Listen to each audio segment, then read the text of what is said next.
Welcome to episode number 12 of the Hero's Journey Project. All right, there's my intro music for you. I got a little jingle, makes it more exciting. So, again, I've been reading more comics. Let's have a look to see what I've been up to. Okay, first up, Kids Comics number 2 from Timely in June of 1943. It's another Schomburg cover. Lots going on in this cover, as usual with Schomburg. Lots of people tied up, lots of people getting attacked, beat up, shot at. It's crazy, so many things. In this particular issue, I was reading the Young Allies story because of Tori and Bucky are part of the Young Allies. I also read the Subby story.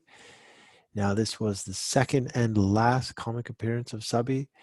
The first appearance was in Kid Comics number 1.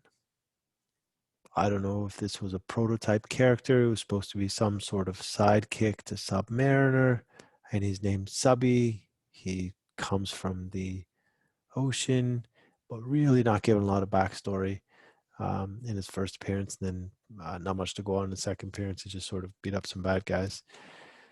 Was helping in the war effort. There was a recent CGC, the most recent CGC sale was a 6.0 from this month in September, and this was for $1,560. I feel a lot of what carries that sale is probably the Alex Schomburg cover more than anything else. Always great covers, just not a lot of large superhero characters carrying this title.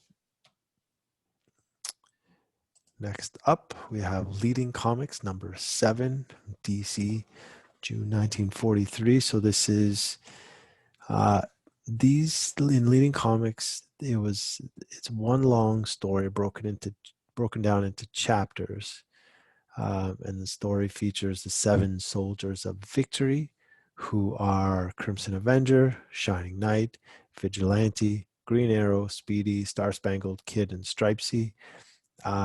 Wing is also one of the he's always on these adventures with Crimson Avenger, but he's not named as one of the 7 soldiers of victory. Maybe too minor a character.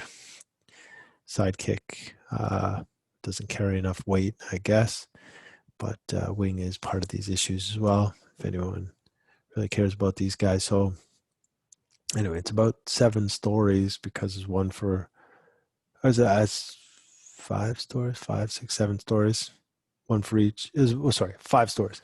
Crimson Avenger, Shining Knight, Vigilante, Green Arrow, and Speedy, and then Star Spangled Kid and Stripes. So 5 stories in each issue. They set it up. There's a villain, and then the heroes go off and do their own separate things, all helping to defeat whatever's going on, and they come together at the end. There was a recent CGC sale. It was a 7.5 for $432 in August of 2020. Again, I'm not sure that the heroes in this issue are really carrying much weight. 7.5, $432 for a comic that's almost 80 years old. It seems to be on the low side.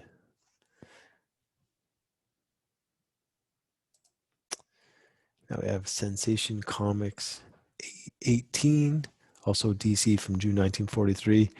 3 stories of interest in there were Wonder Woman, Mr. Terrific, and Wildcat. It's a pretty interesting cover. I do like a style of art.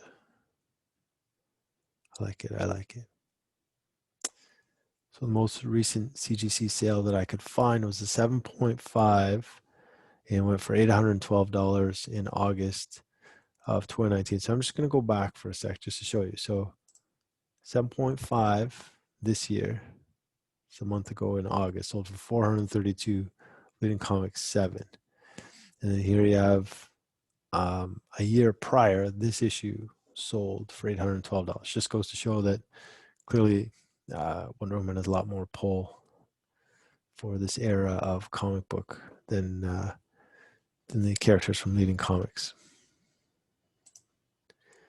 Next up, Star Spangled Comics number 21, DC, June 1943. Again, it's the Newsboy Legion featuring Guardian story, Star Spangled Kid. Star Spangled Kid teams up with his father to catch some thieves.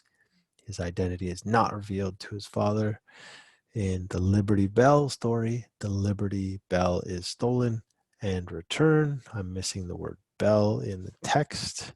Don't hold it against me. And there's also a Robot Man story. Now, there was also the most recent CGC sale that I could find for this one was an 8.5 that sold for $528 in February of 2019. Again, it seems like a comic issue that doesn't carry too much weight for something that's so old. It always surprises me, but to each their own. Next up is Submariner Comics number 10. It's a timely issue from June 1943.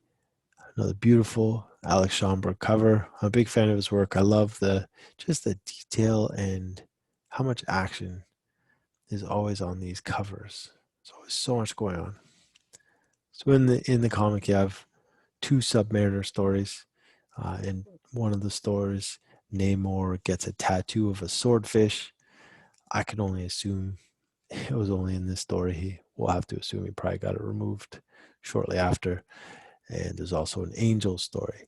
So just to show you that this character and this cover probably carry a lot more weight, there's a recent CGC sale of a 3.5 for $2,280 in July of 2020. So a 3.5, so actually quite a low enough grade. But for $2,280, that's fair size. I'd hate to see what this thing goes for when you're talking about higher grades these days. Now we're looking at Wonder Woman number 5, DC, June 1943. Now in this issue, there are 4 Wonder Woman stories, and you also have the first appearance of Dr. Psycho, who is he'll be a recurring villain in the Wonder Woman stories throughout the years. Yes, a few hundred appearances, I believe. And then his wife, Marva Psycho, also shows up. There's a story about Susan B. Anthony, who's a true story, Wonder Woman of history. She's featured. And this comic had a recent sale, CGC 3.0, of $1,235 in June of 2020. So still fair size premium for the comic. Not as big as the last Submariner Comics number 10 that we saw. This one does have some first appearance of a villain. The last issue didn't have any first appearances at all. There really no, it's not a key issue by any means other than for the cover and the art on it. Great, moving on. World's Finest Comics number 10. This is from DC, June 1943. Now we have Superman appears, so the Superman story, and it's also the first appearance of Insect Master, who will appear a couple times in the Superman stories, not very often. Star Spangled Kid, in his story, you'll see the first appearance of Mr. Gadget. Again, character that'll show up another couple times, nothing too crazy. Zatara has a story, Green Arrow has a story, Batman has a story. This comic has a recent CGC sale, 5.5 for $456 in September of 2020. Again, not an issue that has a lot of pull. I mean, really, for the thickness and how many pages this thing is, I believe this comic is about 92 pages, down from 100. From issue number 9 was 100 pages. Now we're down to 92 pages. Still a 15-cent comic. Most comics of that era were 10 cents for the regular issues that were about 60 pages or so. So you're paying a little bit more money. This thing is thick. I mean, if you're looking at it, holding it in your hands, these are thick comic books. You're talking about 92 pages. And then, so you're clearly not paying by the page. You're paying for the content, the art, perhaps. So $456 for a 5.5 sale seems like a pretty good bargain to me for something that's been around for, again, almost 80 years. So that's it. This is what I've been reading this week. It doesn't seem like it got through a lot of issues, but there were a lot of stories in those issues. So you'll have to forgive me. I will see if I can get through more issues. I know that the page reduction project, where got to a point where all the comics are less pages because of the printing cost back then had been going up. So the comics were, they had reduced the pages for the ones that I'm reading now. There used to be 100 pages for this World's Finest Comics. For instance, now it's 92 pages. Most of the regular type of issues that I was featuring featuring in this episode have 60 pages, and they had 68 at the time. And I find that the page reduction didn't really reduce the amount of stories that I'm reading. So on average, I would say I'm probably reading about, for each month of publication, so this is June 1943, each month of publication, I'm probably reading about 70 or so stories per month, right? So for instance, in One Room Comic Books, you're looking at 4 stories for that issue. So that counts as 4, even though it's only one issue. The World's Finest Comic was 1, 2, 3, 4, 5 stories. I was reading out of that.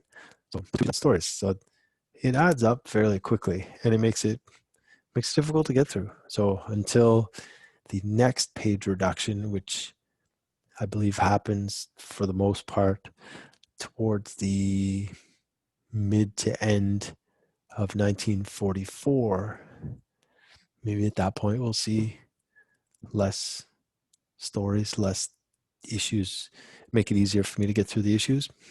Yeah, we'll find out. We'll see what happens.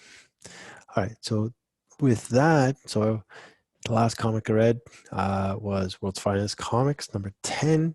And with that, that'll bring us to July of 1943. So the next comics I'll be reading will be from July of 1943. Moving right along. We're getting through these. We'll get through it together.